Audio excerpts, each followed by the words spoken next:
Ang mekanismo ay nakasaad sa saligang batas, impeachment, na ang may jurisdiction ay ang Senado, sitting as an impeachment court, number one. Pangalawa, meron din diyang provision na nagsasabi, kung iimbestigahan, maaaring imbestigahan ng ombudsman ang impeachable official kapag ang layunin nito ay mag-file ng verified impeachment complaint. Yun lang ho. So, ngayon, dapat nagsimula na ang impeachment proceedings, nag-acquire na ng jurisdiction ang impeachment court, the ombudsman should await the outcome of the impeachment proceedings. The ombudsman should take a back seat and tignan niya yung ano yung ebidensyang ilalahad sa during the trial. So dapat ho bigyan ng pagkakataon ang impeachment court na nag-acquire na ng jurisdiction na isulong yung paglilitis hanggang ito ay matapos. Hello po mga ka-viral and welcome back again to this YouTube channel. Latest update na naman tayo ngayon. Nakakagulat ang naging reply ng kampo ni Vice President Sara Duterte sa hinihinging writ of summons ng Senado bilang impeachment court. House of Representatives ay may buwelta kay Vice President Sara Duterte bilang impeachment prosecutors. Nagpadala na ng sulat ang kampo ng Vice Presidente hinggil sa reaksyon nito sa articles of impeachment na natanggap ng Senado laban sa kanya. Reply of ad cautelam o hindi di umano kinikilala o ipinapadismiss ng Vice Presidente ang articles of impeachment laban sa kanya. At ito di umano ay sa dalawang kadahilanan niya. Una ay nilabag di umano ng Kongreso ang 1-year bar kung saan isang impeachment procedure lamang ang dapat na ipasa sa loob ng 1 taon sa isang opisyal. Pangalawa, ay wala di umanong articles of impeachment na pinaresenta o binasa sa impeachment court o Senado dahil ipinabalik ito sa Kamara dahil sa motion for remand na sinang-ayunan ng 18 senador. Kung kaya ay hindi nito di umano kinikilala ang impeachment laban sa kanya. House of Representatives Impeachment Speaker Attorney Bukoy bumuelta kay VP Sara Duterte at sinabing inaasahan na di umano nila ang ganitong reply ng Vice Presidente. Sinisiguro ni Attorney Bukoy na matutuloy ang impeachment trial kay Vice President Sara Duterte dahil nasa jurisdiction na ng impeachment court ang articles of impeachment. Dagdag pa ng impeachment speaker na si Attorney Bukoy ay imbis di umano na diretsahing sagutin ang mga aligasyon na napapaloob sa articles of impeachment tulad ng misuse of confidential funds, bribery at grave threat, ay nag-resort ito sa legality ng impeachment case dahil umiiwas itong sagutin ang mga paratang laban sa kanya. Inaasahan din na matutuloy di umano ang impeachment ngayong papasok na ang 20th Congress. Samantala, ang Supreme Court naman ay inaasahang maglalabas din ng desisyon sa pagpabalik ng Senado ng articles of impeachment sa Kongreso na ayon sa mga former Supreme Court justices ay irregular di umano. President Duterte ay hindi reply kundi isang answer ad cautelam. Ano po ang aming reaksyon dito? Ang ibig sabihin po ng ad cautelam is for caution. So, ibig sabihin, hindi pa niya tinatanggap o kinikilala ang jurisdiction ng impeachment court.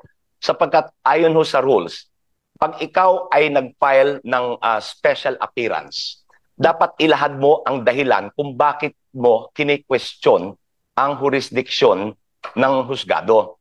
Ang ginawa ng pangalawang Pangulo through her lawyers, pamamagitan ng kanyang mga abogado, nag-file lang ng ad cautelam, entry of appearance, pero walang sinasabi kung anong dahilan.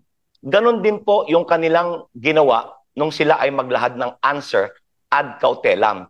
Patuloy nilang hindi kinikilala ang jurisdiction ng impeachment court.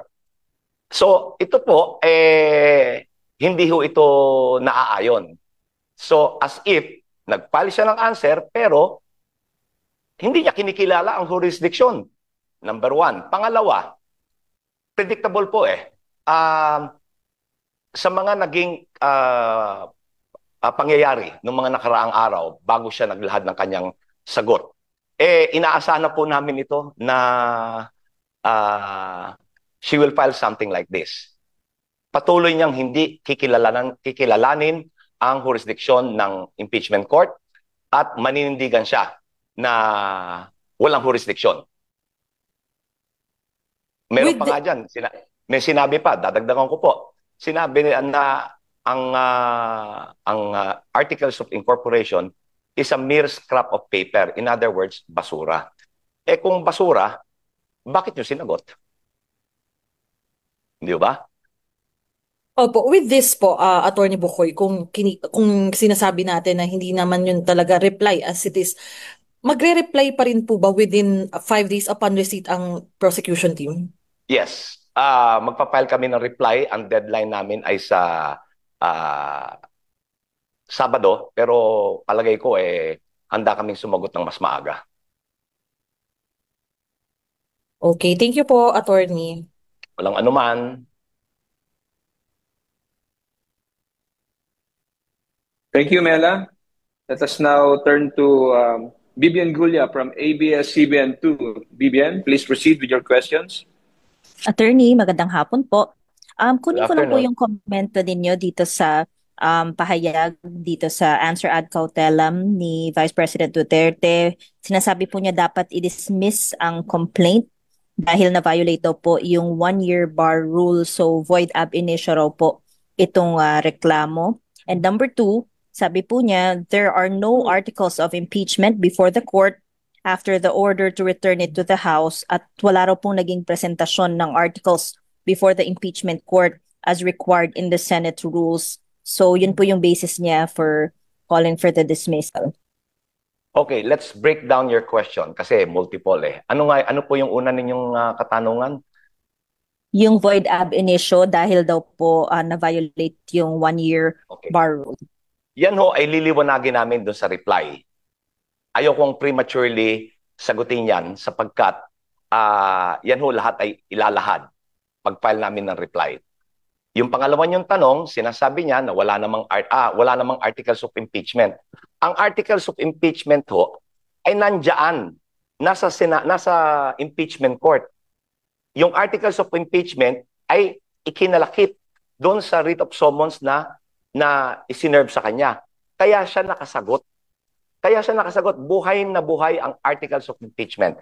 Ngayon, regardless of the defect ng answer, dahil nga ad cautelam, hindi kinikilala yung jurisdiction ng impeachment court, we welcome this dahil uusad na po tayo ngayon.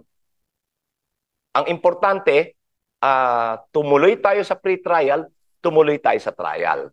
Yung finally, yung pangatlo, sinasite niya na hindi tama na mag-proceed to trial dahil sinite niya yung may kamalian sa proseso at sinasabi niya yung impeachment rules number 1013 I think 1013 na sinasabi na dapat i-exhibit ng prosecution ang articles of impeachment. They are citing a rule that does not exist sapagkat ang nag-sponsor po nitong resolution na to na ipasa itong impeachment rules na ito ay si Senator Coco Pimentel. Yan ho ay hindi na-aprobahan ng Senado. So, wala ho yan sa impeachment rules. Ang effective, what governs the impeachment rules now ay yung Senate Resolution number 39 na walang nakasaad doon na dapat mag-exhibit o magpresenta ang prosecution ng articles of impeachment bago panagutin o bago pasagutin ang nasasakdal na opisyal. So yung sinasite nilang rule doesn't exist. Wala ho yun. So they're citing a rule na contrary to the existing rules on impeachment na resolution number 39. Ito po yung rules of impeachment na sinunod nila nung impeachment ni former Chief Justice Corona. Sir, dun lang sa 1-year bar rule kasi 'di ba ang nakalagay sa Constitution if it applies doon sa mga complaints that are initiated. Ano po yung definition ng initiated? Ano yung mako-consider na initiated? Okay. Under the rules po, and decided cases ng Supreme Court, initiation happens when the impeachment complaint is endorsed to the House Committee on Justice. Hindi ho nangyari yun doon sa tatlong unang impeachment complaints eh. Ngayon, ito pong current impeachment complaint, hindi na kinakailangan dumaan doon because nakuha na yung more than 1/3 na endorsement ng mga congressman. Kapag ganun po, yung articles, yung impeachment complaint becomes the articles of impeachment itself. Yun ang sagot.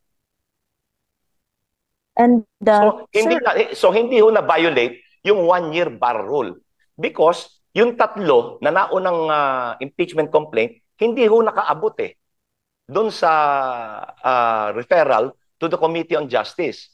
So walang na violate na one year bar rule. Huli na lang from my end, attorney, what can you say that the Vice President previously issued statements na she wanted a bloodbath, pero itong kanyang action, yung kanyang answer ad cautelam is calling for a dismissal of the complaint, and matutuloy pa po ba yung trial? Matutuloy para ho sa prosecution dahil sumagot siya, matutuloy ang trial. Yung kanyang sagot, wala ho siyang factual nor legal grounds ukol doon sa mga factual allegations ng impeachment complaint. It was all procedural. Ito yung tinatawag na wagging the dog, na mas pinapalitaw na mas importante ang procedure kesa constitutional law and principles, substance. Ang importante is the substance. Those who cannot address the substance, they rely on technical procedures, which is what she did here. Thank you, attorney. You're welcome.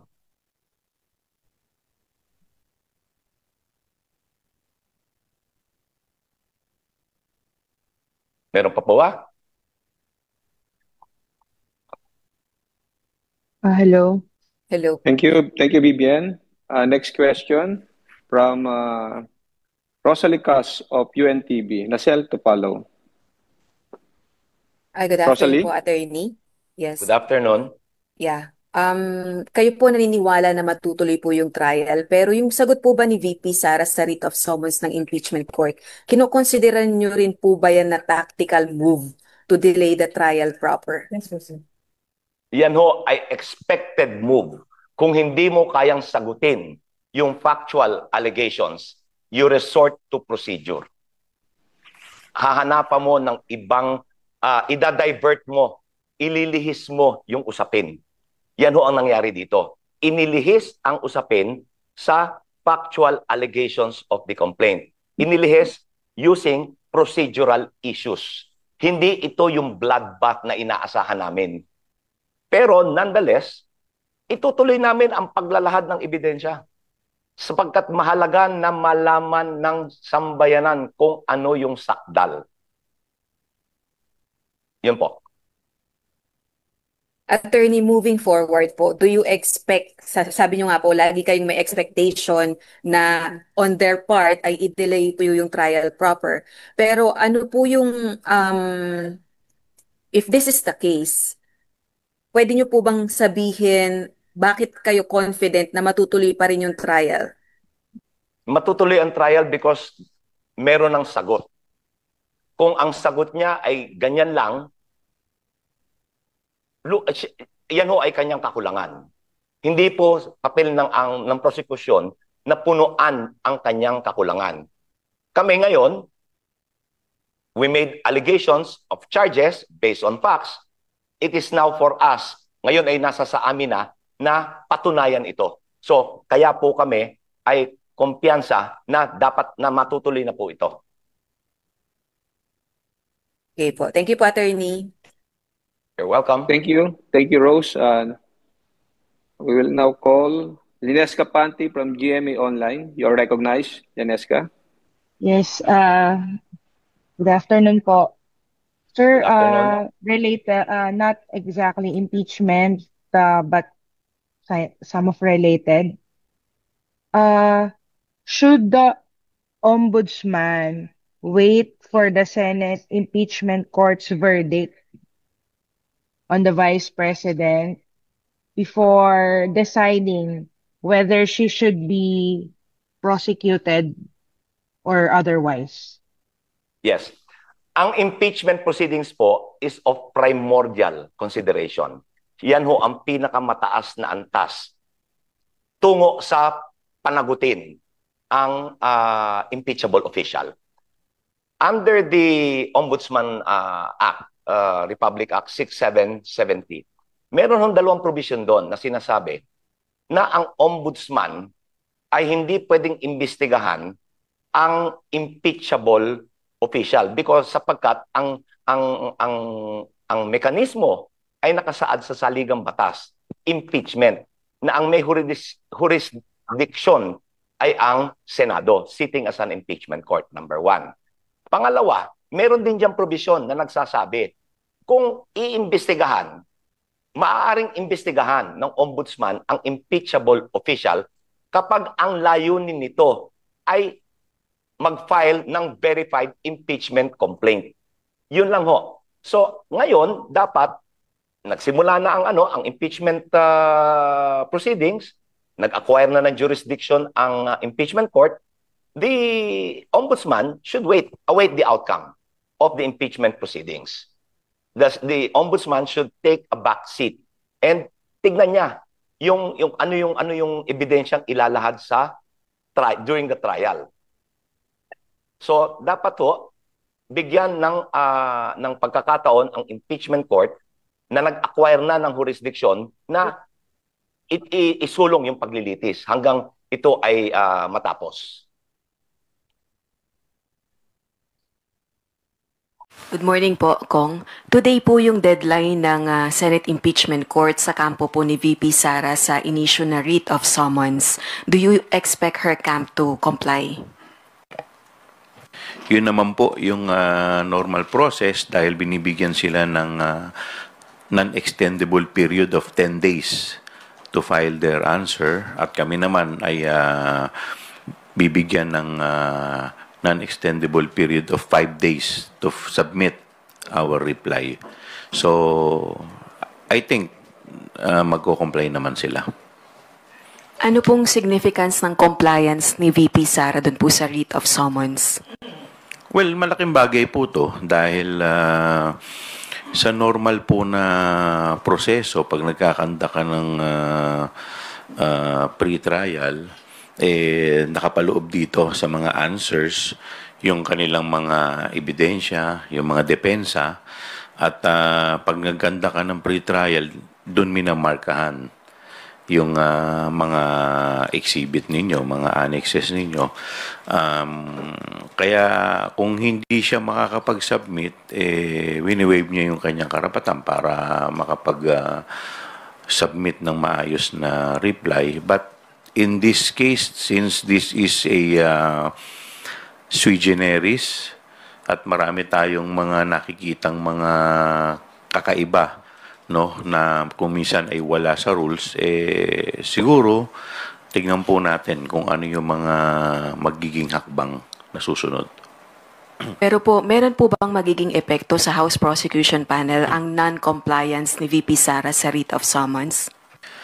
Well, pag-aaralan namin kung ano yung kanilang magiging susunod na hakbang kung sakasakaling hindi sila magsasubmit. Pero kami sa prosecution, tuloy-tuloy lamang kami at kung ano man yung magiging aming susunod na hakbang, sisiguraduhin namin na hindi ito makakaapekto sa aming pagpepresenta ng mga ebidensya.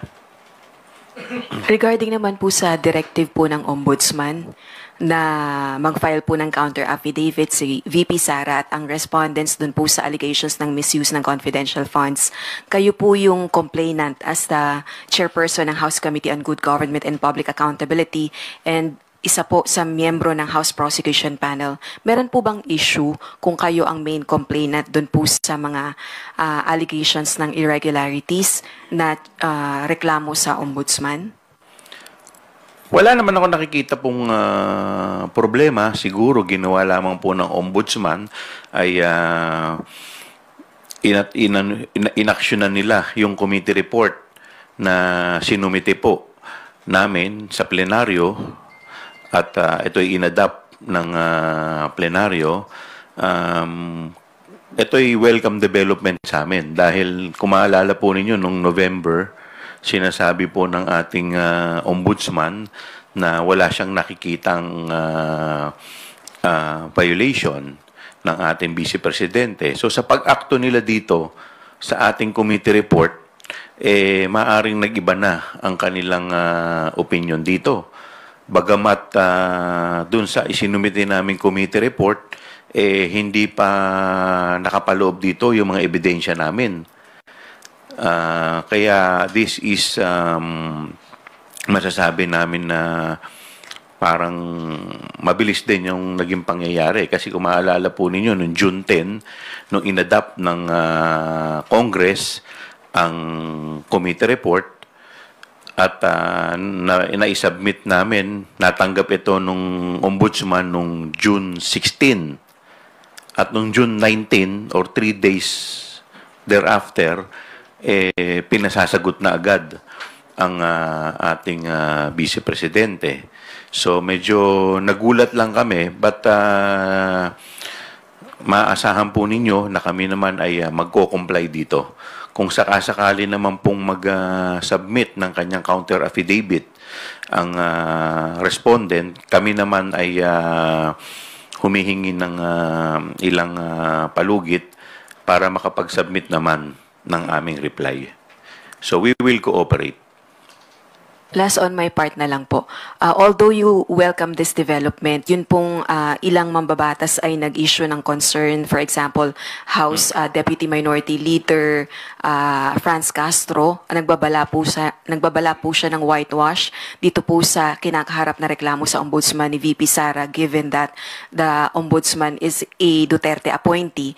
And also ML Party List Representative-elect Leila de Lima warned of sinabi niya po na out of character ni Ombudsman Martires yung pag-aksyon agad dito po sa reklamo.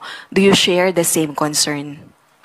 Well, masasabi po natin na na-surprise din kami dahil sa ganitong sitwasyon. Maalala ko nga po kasi ito pong ating Vice President ay impeachable officers. So nakalagay po doon sa kanilang, ang pagkakaalam ko po, doon po sa kanilang mandato, ay dapat antayin muna yung maging resulta ng impeachment bago ma-file yung mga kaakibat na kung sakasakaling mai-impeach yung vice presidente, saka pa lamang. So may ipa-file yung mga iba pang mga charges, no? Kaya medyo na-surpresa rin kami sa bilis ng trabaho ng ating ombudsman. But just the same, ito po'y wini-welcome namin at kami ay makikipag-cooperate fully.